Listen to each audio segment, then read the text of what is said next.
跑了37万多公里的踏板发动机，拆给大家瞅一瞅。已经跑了37万多公里的发动机，里面会是啥样呢？在我面前的呢是轻骑铃木的 UU125，这台车的公里数呢已经来到了37万多。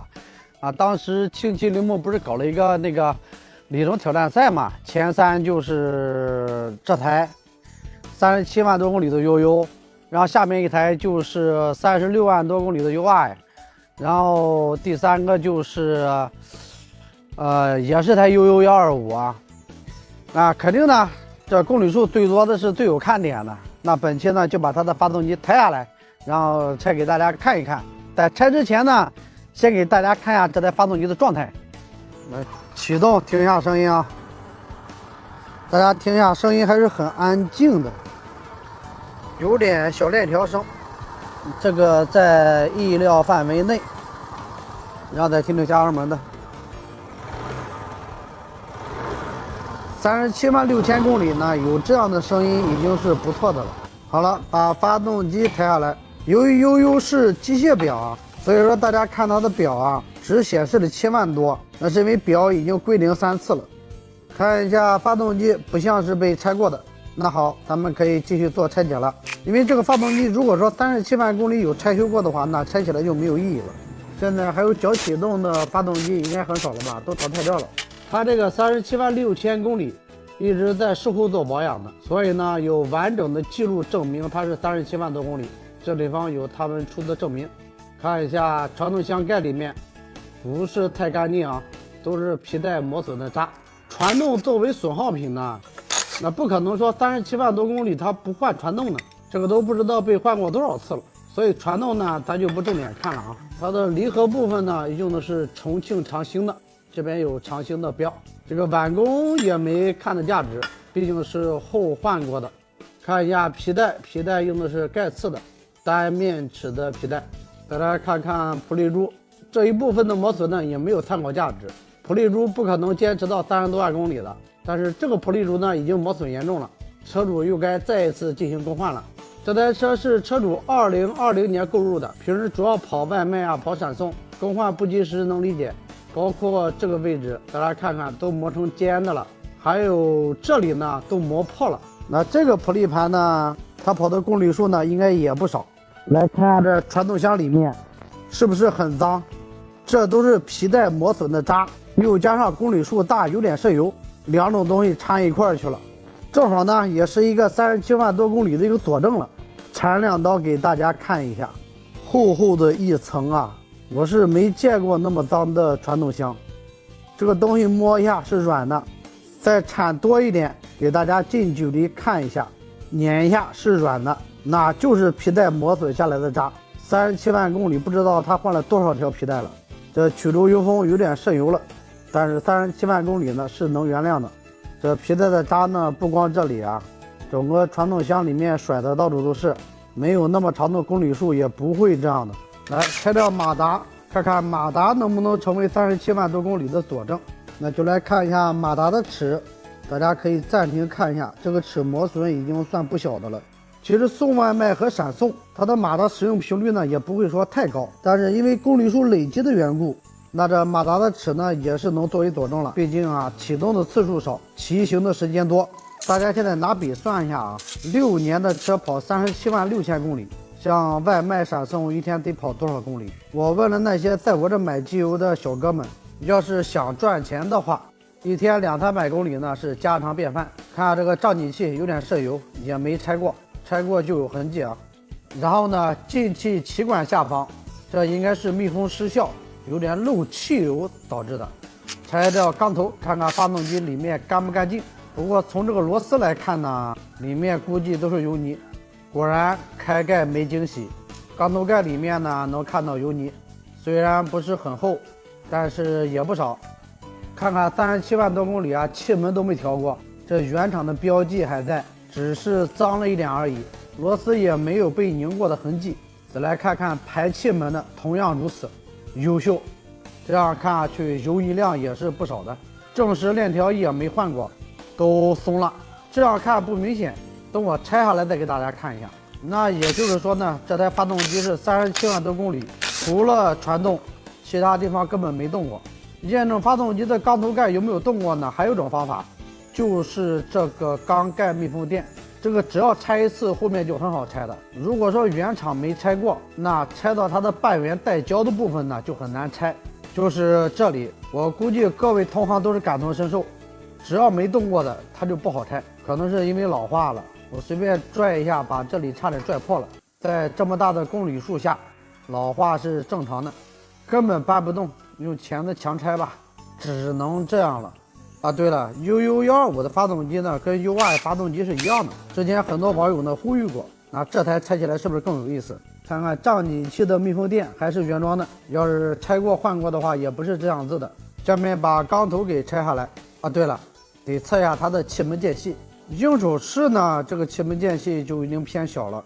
这么大的公里数，伴随着气门磨损，排气门间隙肯定要变小的。进气呢，感觉还行。小链条压板呢，也是明显的磨损，符合大公里数的特征。缸头呢是重庆制成造的，气门这样子也看不出来，但是能看出来这台车有点烧机油了。拿上适达的塞尺来测下它的气门间隙，0.05毫米的，插在排气门里面试一下，稍微有卡滞感。大家看塞尺都卷起来了，那排气门间隙呢也差不多就是0.05了，0.07呢根本就塞不进去。然后进气门这边0.07的塞尺，感觉也是刚刚好。根据维修手册呢，进气门间隙的0.04到0.08，进气门间隙对，排气门间隙是0.12到0.16，测出来只有0.05啊，排气门间隙差很多。拆掉这个摇臂轴，看一下摇臂轴的磨损情况，这个都不用测量的，肉眼可见的啊，是有了一些磨损的。再把摇臂拿下来看看，摇臂的滚子外表呢看着没磨损，试试滚子的宽动量，这个是最主要的。感觉还是可以的，这个摇臂倒是还能继续再战。滚子摇臂呢，它就是耐磨，有这点宽动呢是正常一个宽动量。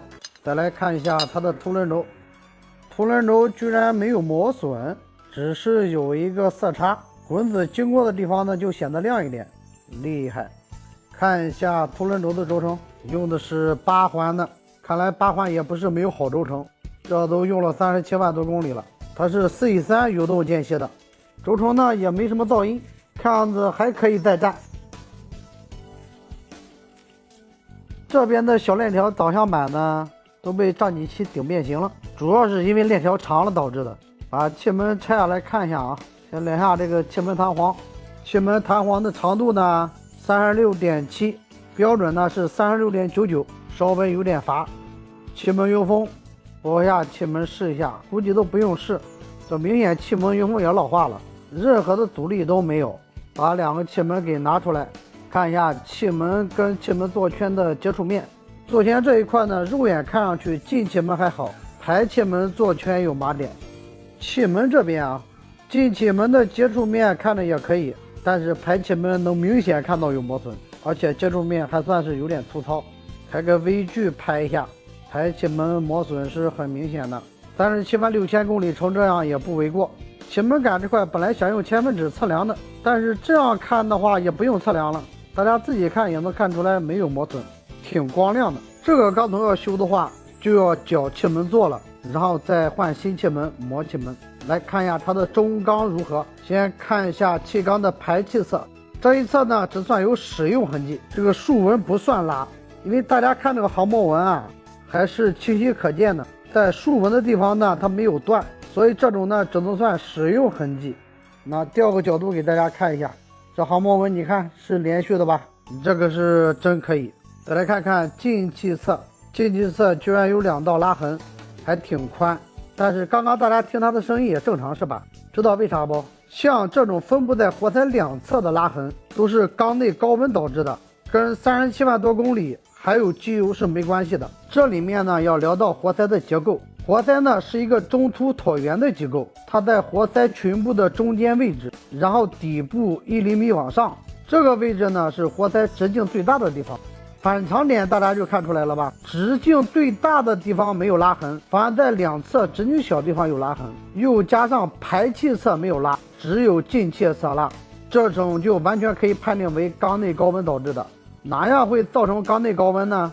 第一个，活塞点火不良；第二个，油品不好；第三个，汽油的混合气过稀，都会导致这种现象。如果说公里数或者机油导致的拉缸呢，它就会进排气侧同时拉。这下大家明白了吧？待会儿讲到活塞的时候啊，再跟大家讲一下为什么拉在这两个位置，大家一看就能明白。好，拿掉活塞，看一下活塞的磨损情况。进气侧的活塞大家看到了吧？对应的找到了2道拉伤，但是在中间，就是这个位置直径是最大的，在这个地方往下直径会变小，往上呢直径也会变小，然后往两边也是，到这边直径也变小，到这边呢直径也变小，所以说呢它是个中凸椭圆的结构，所有活塞都是这样。大家可以想一下鸡蛋长什么样。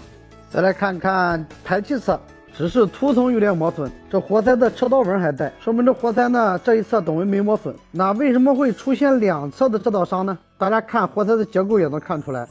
大家看一下这地方贯穿活塞两侧，当异常高温以后，它的膨胀呢会比中间膨胀的快，因为活塞中间部分呢它是空的，没有东西，所以说这两边带肉的，它异常高温以后，那它的膨胀指数呢就大大增加，就导致了这种拉伤的现象。好了，这下大家明白了吧？所以平时小加油站的油要慎重，活塞呢到公里数该换换，喷油嘴呢到一定公里数要该清洗清洗。只要是进气侧拉伤，排气侧不拉的，都可以判定为缸内高温，就是这些因素导致的。看一下这个磁电机锈迹斑斑，这个玩意跟空气直接接触的，是一个正常现象，还好没锈死啊，能拉出来。来看看这个内侧，我的天，这里面都看不到磁电机里面长啥样了，被这层泥糊得死死的。我感觉呢，这位车主大哥高低得给这台UU125磕一个，37万公里的外卖加闪送，这得带来多大的价值？当然呢，主要还是要感谢一下努力的自己。这台车的价值已经不是一辆车的钱了，这是一个妥妥的生产力。我不知道七七铃木把他这台车给回收回来，有没有给他什么奖励啊？因为呢，这么大的公里数，也算是给七七铃木的 U215、UU125做了一波很好的广告。又一个佐证啊，证明这台发动机之前没拆过。大家看这个垫子，这里面的颜色呢，跟机体壳的颜色已经同步了。那撕开看它的原色呢是这样的。还有这里也是一个没拆过的最好佐证，这个防松垫片啊，只要拆一次，那肯定就不是这样了。拆掉它的过桥齿，这过桥齿上面也是油泥，因为它是马达启动啊，所以说这个东西呢，它是超越离合器，超越离合器也不是太干净，也是油泥遍布全身。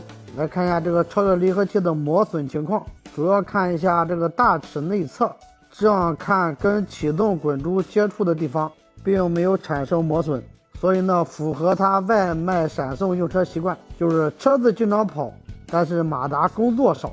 只是相对于37万6千公里来说啊，马达的齿磨损大家也看到了，都看到这里了，给咱点点赞吧。再来看看机油泵的驱动齿，还有机油泵齿轮。这个机油泵的齿轮呢是尼龙的，之前有人担心尼龙不耐用，但是你看这37万公里，磨损是肯定看出来磨损了。这样的话，大家能看出来，这个齿茎两侧都毛了，而且都有点轻微变形了。再来看看驱动齿这边，就是它驱动这个尼龙齿的，大家看到没？这个齿中间部分也磨损了，明显能看到齿间部分中间变薄了，而且这齿间部分大家看看啊，明显被磨下去了。所以说，机油泵齿轮采用尼龙的，根本不用担心的，它本身也是自带滋润效果的。之前拆有些厂家用这个尼龙机油泵齿轮的，有人还吐槽，看完这个就放心了吧。看一下这边的曲轴箱啊，没有毛刺，挺好。这边也没啥好看的了，这里面呢就一根曲轴加俩轴承，这个轴承有点看不清，清理一下。大家看一下这个轴承的品牌，还是8环的，8环这次挺给力，转起来呢还是很顺滑。拍一下看看连杆大头的状态，大家注意听啊，这种方法判断单缸机曲轴是很有用的。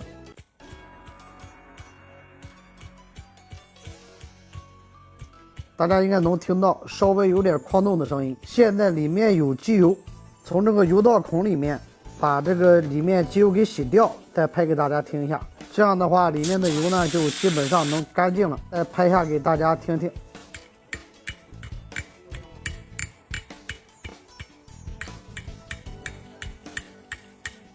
那这个声音是肯定有磨损了，但是呢还没磨损到极限。大家听刚刚发动机声音也是正常的。像这种状态呢，最多会导致发动机震动变大点，对声音是不会产生影响的。再严重的话就会异响了，因为这种状态呢还有汽油的油膜在。好，再转一圈，大家能听到有沙沙的声音了，但是完全可以原谅。这根曲轴都用了376000公里了，这种表现呢已经算很好的了。刮一下，看一下左面的曲轴轴承品牌，那也是8环的，现在还剩齿轮箱没拆了。铃木这款超级新发动机采用了偏置气缸、低摩擦的技术，强行程和轻量化活塞。强行程提速快，轻量化活塞是震动小，所以这机器的体感不错。看来车主啊，机油不一定换得勤，但是齿轮油肯定换得很勤。这绿色的是什么齿轮油？这个齿轮呢，看样子也没磨损。齿轮这东西寿命一般都是很长的。好，看一下里面的轴承吧，一个是长江的轴承，一个是8环的轴承。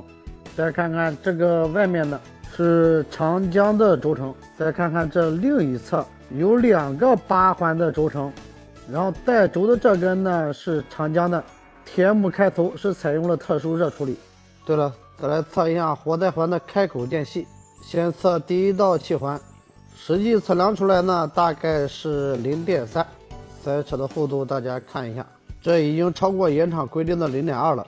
再来看看第二道气环的开口间隙，已经来到了0.45，0.5的塞齿呢是塞不进去的，这个已经超过原厂规定的最大0.3了。